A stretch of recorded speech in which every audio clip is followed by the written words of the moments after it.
Time लगेगा मगर हम आपको पकड़ेंगे, एक एक करके पकड़ेंगे। मेरी बात याद रखना, हर ऑफिसर को और इलेक्शन कमिश्नर को ये बात अच्छी तरह समझ लेनी चाहिए। यहाँ पे एक लोकसभा चोरी की गई है, ये एक क्रिमिनल एक्ट है, कर्नाटक की जनता के खिलाफ एक क्रिमिनल एक्ट है। कर्नाटका की सरकार को इस क्राइम का इन्वेस्टिगेशन करना चाहिए और एक्शन लिया जाना चाहिए।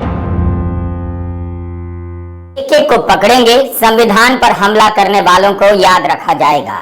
राहुल गांधी बेंगलुरु के उस फ्रीडम पार्क में सभा कर रहे थे जिससे कुछ ही दूरी पर है कर्नाटका के चुनाव अधिकारी का मुख्यालय।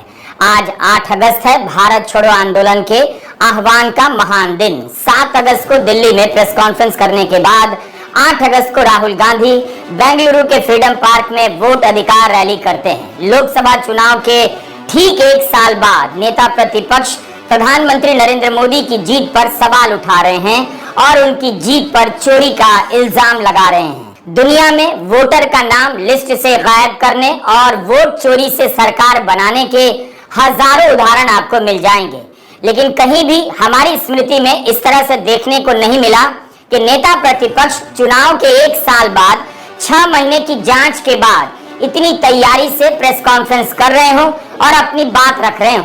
इसी तैयारी का आत्मविश्वास फ्रीडम पार्क में राहुल गांधी के भाषण में झलका। राहुल ने कहा कि चुनाव आयोग पिछले 10 साल की सारी इलेक्ट्रॉनिक लिस्ट उन्हें सौंप दे, वे साबित कर देंगे कि नरेंद्र मोदी चोरी से प्रधानमंत्री बने हैं। अगर नहीं तो जिस तरह से एक विधानसभा सीट का विश्लेषण किया गया है, वे 10 से 20 सीटों का भी कर सकते हैं। कोई नेता खुद को इस हद तक दांव पर नहीं लगाएगा।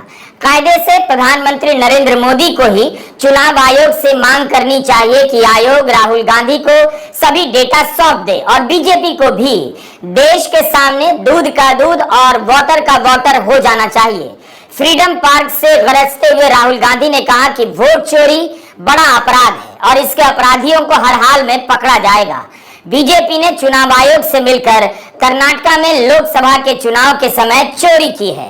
मुझसे इलेक्शन कमीशन एफिडेविट मांगता है, मुझसे कहता है कि मुझे ओथ लेना है। मैंने पार्लियामेंट के सामने, पार्लियामेंट के अंदर ओथ लिया है, इस संविधान के सामने ओथ लिया है, इस पर हाथ डाल के वोट लिया है, इस पे हाथ डालकर ओथ लिया है।